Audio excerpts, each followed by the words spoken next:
नमस्कार।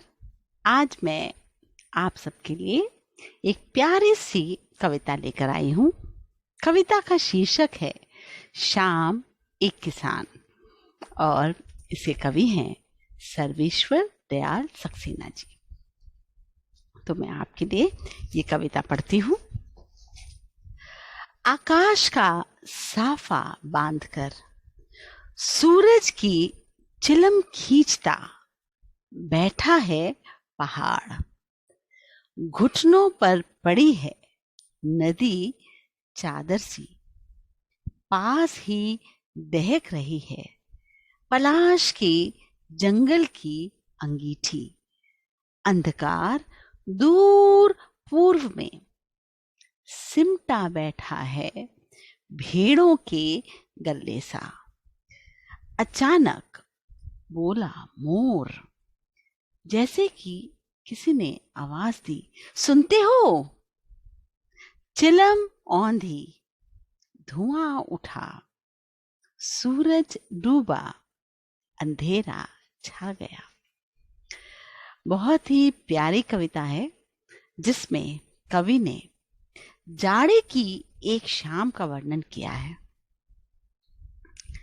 दूर आकाश में सूरज लाल सा है और नीचे एक पहाड़ है जिस पर नदी बह रही है और पहाड़ के ऊपर एक बादल है। अब जब इस दृश्य को कवि ने दूर से देखा तो उसे क्या लगा?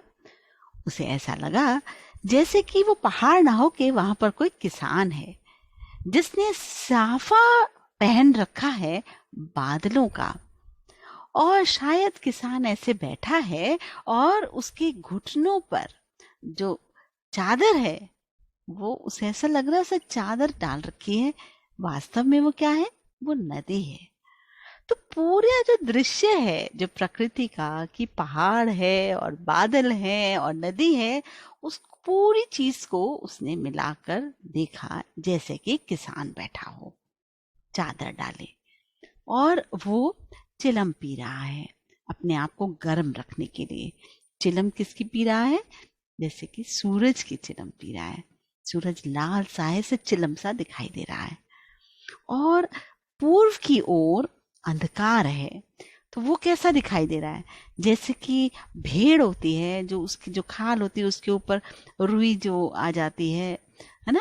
तो इस तरह से ऐसा लग रहा है कि भेड़ जो है वहां बैठी हुई है इकट्ठे गल्ले सा। भेड़ों के गल्ला मतलब ऐसे इकट्ठे जुड़कर बैठी हुई हैं पूर्व की दिशा में। वास्तव में वहां पर अंधकार में जो बादल है ऐसे बैठे हुए अंधकार ऐसे। तो ये पूरा जो दृश्य है ये शाम का दृश्य है और दूर वहां पर जो जंगल है उसमें ऐसा लग रहा है कि अंगीठी जल रही है। क्यों ऐसा लग रहा है? कि अंगीठी में जो कोयला होता है वो धीरे धीरे उस जो अंगारे हैं ना वो लाल लाल ऐसे चमकते रहते हैं अंगीठी में। इसी तरह से क्योंकि एक्चुअली वहां पर बहुत सारे पेड़ हैं, पलाश के पेड़। पलाश के पेड़ जो होते हैं, पलाश के फूल लाल रंग के होते हैं। तो दूर से ऐसा लग रहा है कि जैसे कि वहां पेड़ ना होके कोई अंगीठी है जिसमें कि वो जल रहे हैं कोयले के छोटे छोटे अंगारे। ये पूरा दृश्य शाम का है। तभी थोड़ी देर में वहां पर मोर के बोलने की आवाज आती है। तो ऐसा लगता है जैसे कि किसान की पत्नी बोल रही हो, अजी सुनते हो? यानी शाम से अब रात होने वाली है, अभी तक तुम बाहर बैठे हो, चलो घर के अंदर चलो। तो यहाँ ऐसा लग रहा है कि पूरा दृश्य जो है शाम का अब वो रात में परिवर्तित होने वाला है। एक घटना जो है वैसे होने वाली है और किसान की पत्नी ने जैसे कि आवाज लगाई हो। तो ये सब कुछ एकदम प्रकृति में हो रहा है और दूर से कवि बैठा ऐसा सोच रहा है। और जैसे ही ऐसा होता है थोड़ी ही देर में चिलम औंधी हो गई, यानी कि सूरज डूब गया और अंधकार हो गया, रात हो गई। आप ये देखिए कि कितना जो वर्णन है बहुत ही हल्का फुल्का तरीके से लिखा हुआ, सुंदरता से लिखा हुआ है।